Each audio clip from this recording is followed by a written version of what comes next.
What's going on, everybody? Welcome to the channel. Today's going to be diving into historic. I'm going to be talking about the format in a general way, talk about, various decks you come up against in the format as a whole, and just kind of give my little bit of a feedback towards the end of the video. Just talk about like what my personal thoughts are into the format. If you are someone who's looking to possibly dabble or play some historic Magic. With that being said, guys, if you like the video, hit that like button. It definitely helps out a lot. If you're new here, when I post new videos on the channel, hit that subscribe button. It puts a +1/+1 counter on the channel, which definitely helps the channel out in the YouTube algorithm. With that being said, let's just dive into the video and let's just talk about it. So first and foremost, you may be wondering why I'm sitting here in the pack screen. Essentially, the historic format consists of every single set that's ever been released into MTG Arena. This is kind of like one of those things. It's kind of interesting. So the sets you see across here, what sets are standard legal, as well as all the sets in bronze. These are the legal sets that you can buy packs from to kind of build up your historic collection, and you can play any of these cards from the packs unless they're on the banned list as a whole. These are cards that are playable in historic Magic. As you can see, if you are newer to the game, that's a lot of sets that you would have to get a lot of cards from to kind of build up that initial collection. But if you've been someone who's been around for a while, maybe been through a rotation or two, you kind of maybe have already collected some of these cards prior into your MTG Arena experience. The other thing I would also add in, they also include the anthology sets that they just released the fifth one into the game, as well as a format called Jumpstart, which was a big thing last summer. And I do think it's actually, as I'm recording, it's actually back in a way if you wanted to dabble in that as well. So there are some other side formats they actually have.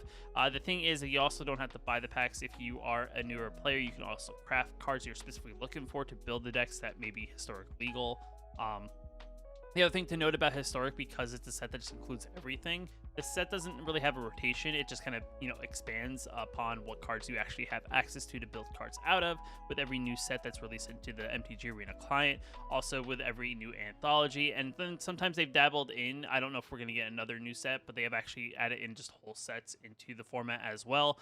We have Amonkhet and I believe Kaladesh were the last two that were kind of added into the historic format that weren't really. Amonkhet was a set that was in the game. I don't really remember if Kaladesh was. I didn't play back when Arena first launched, but I did I've only started playing Arena, about a year ago or so. So I am still a little bit newer into the whole what existed prior to when I started. But with that being said, yet again, like I said, it is a format that consists of every single card that's physically available in MTG Arena. It is also a set that, it doesn't really rotate. So if you're looking for someone for a set that kind of has a rotating meta as a whole, it doesn't really have that either. Just because, like I said, the only times the meta shifts is really when something powerful really enters the meta altogether. Currently, I do think there's some interesting decks that kind of come into prominence as the meta has developed over time with the release of Strixhaven, with the release of the new anthology.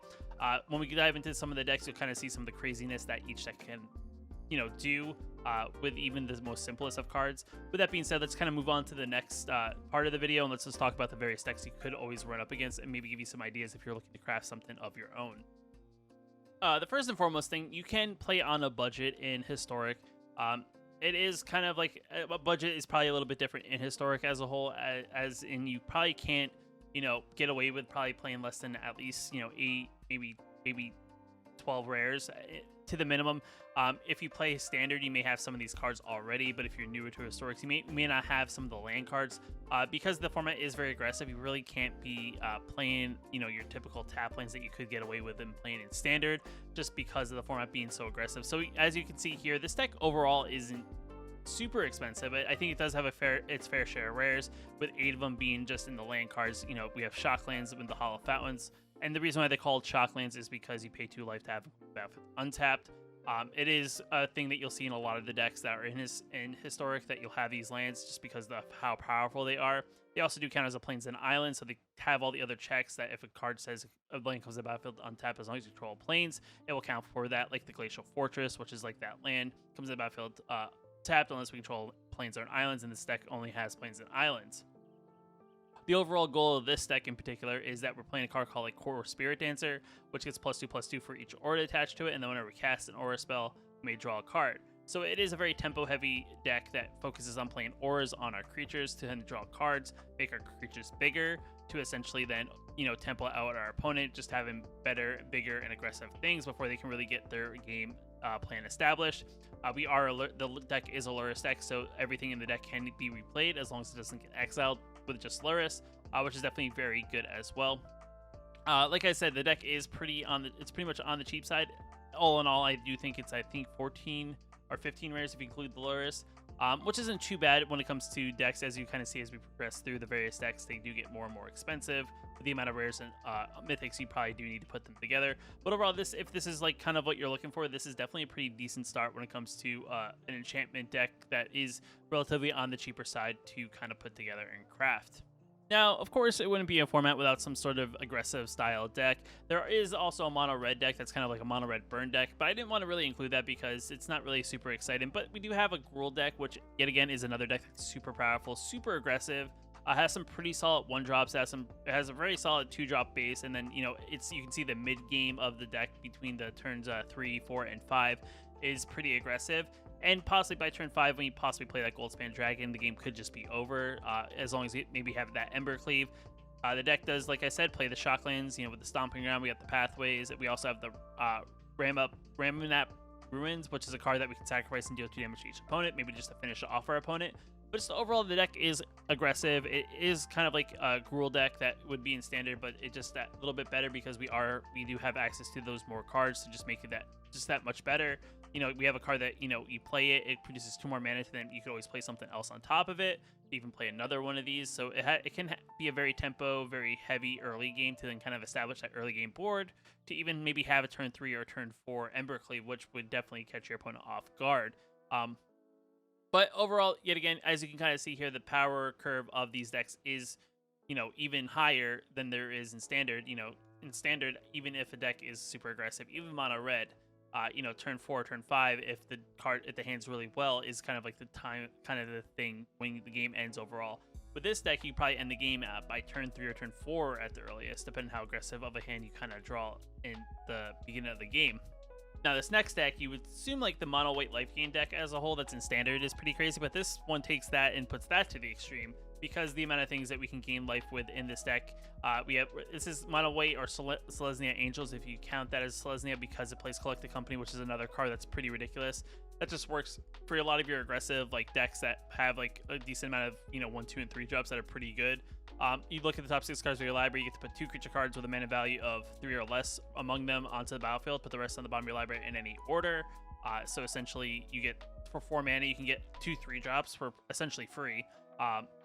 For 4 mana, which is definitely very good at instant speed. So if your opponent wipes the board, you can play this at the end of the turn, get 2 creatures that can attack immediately on the following turn, and possibly even finish the game that way. The deck can go off with gaining a bunch of life. I've seen people play this deck and they have 60, 70, 100, or more life. It can definitely ramp up. It has cards that, tax your opponent's creatures for coming on the battlefield. So whenever another creature enters the battlefield under your control, you gain a life. Authority of the Consul is another card that makes your opponent's creatures come be able to tap. If your opponent has a creature that enters the battlefield, you may gain a life. There's just a bunch of things that help you gain a bunch of life. This one also can produce a bunch of angel tokens, not just with the speaker. You also have Resplendent Angel. Whenever we gain 5 or more life in a turn, we get a 4/4 white angel creature token with vigilance. It's just a bunch of crazy things that just can ramp up the life gain in total, just to the point that our life total is so insurmountable that your opponent can't overcome it. Definitely a cool deck. As you can see here, still a little bit more on the expensive side. Not as crazy when it comes to the lands, as the focus is really mono white with a splash of green, so it's not super crazy on the dual lands. It does have some forests, it has some pathways, it has some Sun Petal Grove, Temple Garden, and 1 Temple of Plenty. But you could always just have more copies of other things if you really need to. But yet again, a very unique deck. Just shows how the power curve kind of amplifies that much more compared to a standard deck that may be somewhat similar. Now, this last deck is another crazy deck. It's a Mizzix Mastery, over-the-top, big spell kind of style deck. You would think that the Sultai Ultimatum deck is pretty crazy, playing a giant Sultai Ultimatum. Well, this one takes that and makes it even crazier, in the sense that we have a bunch of cards in the deck that, essentially that we're just dumping in the graveyard to then just play a card called Mizzix Mastery. If you haven't seen it or read it, when you may have opened one from your Strixhaven packs, it's a 4-mana sorcery spell. You exile target card that's an instant sorcery from your graveyard. For each card exiled this way, copy it. You may cast that copy out, paying its mana cost, and you exile Mizzix Mastery. has an overload ability if you actually do cast it, but essentially it just would cast all instants of sorceries from your graveyard without paying their mana cost, so it's just a big, thing. But a lot of times we're just really trying to on turn 4 to really play this, just to kind of overwhelm our opponent that way. As you can kind of see here, our big spells in the deck are things like Time Warp, where we take extra turns, Umbral Rites, where we can essentially just, return target creature card from our graveyard to the battlefield. We do have one creature in our 7-drop, for a 7-drop, but when it enters the battlefield, we may cast target instant or sorcery artifact card from our graveyard without paying its mana cost. If an instant or sorcery spell would be cast this way, put into your graveyard, exile it instead. But essentially, what the idea here is we're trying to play things like this. Emergent Ultimatum, which then essentially searches for any of these that may not be in our graveyard, makes our opponent choose one of them that we don't want. And then essentially we cast the other two, which essentially, usually when your opponent sees something like this, or even your Umbral Rites go off, they kind of understand what's about to happen. And a lot of times I may scoop just because the over-the-top combo-ness of the deck is just that crazy. It is a very aggressive combo, as you can kind of see here. We're not really focused on really worrying about anything our opponent's playing for the most part. A lot of what we're doing is just trying to overwhelm our opponent with what we got going on. That essentially, if we can get any of this stuff in the get it by like turn 4, turn 5 at the latest. Essentially, if we cast like our Mizzix Mastery for Emergent Ultimatum, the game could be over by that point just because of how ridiculous that combo can overall be. But with that being said, I mean, this is one of those extreme decks that can, be very aggressive very quickly and just kind of, overwhelm your opponent super fast before they can really even say what just happened to me kind of thing. It is a deck, like I said, that once you play the combo, your opponent usually concedes just because they can honestly see the game is kind of over from that point.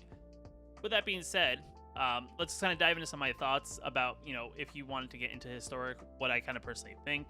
So essentially Historic, like I said, as you can see, it's kind of crazy the amount of power that the cards have. It is one of those things that happens when you have a much larger card library to work from. If you're a newer player looking to dabble in Historic, I would kind of take it slowly. I would, if you're still getting overrun by maybe some standard decks, I maybe would worry about maybe focus on getting your standard deck in order before you really start focus on then building a deck that is using more cards from other sets. Just on the standpoint that it's going to take some time if you don't have a lot of currency to really build a decently performing deck, just because as you can see, some of the decks, and those aren't all the decks, there's a lot more decks that are just as aggressive as some of those decks, if not more. That if you're not prepared, you're just going to get overrun very, very quickly, and you may just be like, I don't even know what's happening. This is crazy, ridiculous. I don't understand how none of this is broken. It's just one of those things that in Historic is the closest thing we got to like playing these even more extended formats like Modern or Legacy or things like that, where the things that can happen in those formats are just even crazier. But it is a unique way to kind of get just an overall view of the Magic the Gathering in Arena as a whole. It's unique in that standpoint. You can definitely do some cool things with the decks and stuff like that. There's a lot more cool combos you can pull off that you normally couldn't pull off in a standard matchup. But with that being said, guys, I mean, let me know what you guys think down below, if this is something you've dabbled in, if it's something you're looking to dabble in.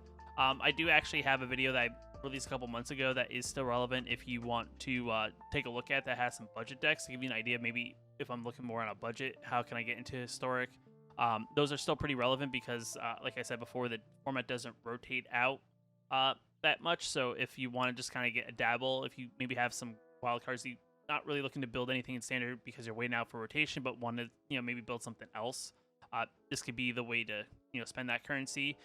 If you like the video, guys, hit that like button. It definitely helps out a lot. If you're new here, when I post new videos on the channel, hit that subscribe button. But with that being said, I'll see you in the next video.